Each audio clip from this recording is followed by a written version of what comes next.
you left for 10 years and now you're back. The question I'm asking when that person comes back after 10 years is, are you really sure you knew Christ in the first place?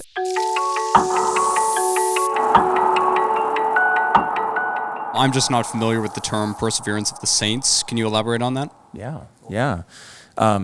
Perseverance of the saints speaks to the fact that true believers, those who have been saved, that have trusted in Christ, they won't fall away. They'll stay on the path. They'll make it to the finish line, would just be a very basic way of saying it.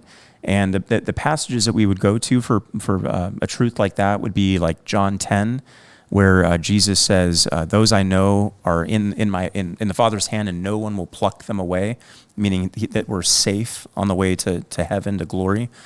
Philippians 1:6 talks about he who began a good work in you, meaning when he saved you, will bring it to completion, to perfection. There's the flip side of it, which is like in 1 John 2:19, which says that those who went out from us, because we all, I'm sure, have heard experiences of kids or people who went to church for some season or claim to be believers, and then they just renounce or walk away. 1 John 2:19 would say, well, they went out from us because they were never with us. They were never truly of us. And that would be the other side of it, that if somebody does not persevere, if they don't make it to the end, it's a mark of not having ever been saved in the first place. I also like Jude 24. Now to him who is able to keep you from stumbling and to make you stand in the presence of his glory blameless, without reproach. There's many good scriptures on that subject. Yeah, from that perspective, it would not necessarily be a falling away because you would have still been within Christ.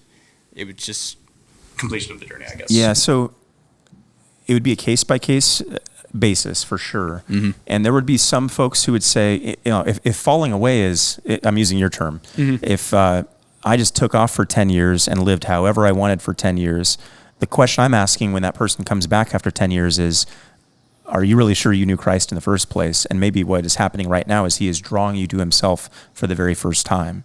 So maybe you had a religious experience when you were younger, but it was sinking sand. It wasn't true.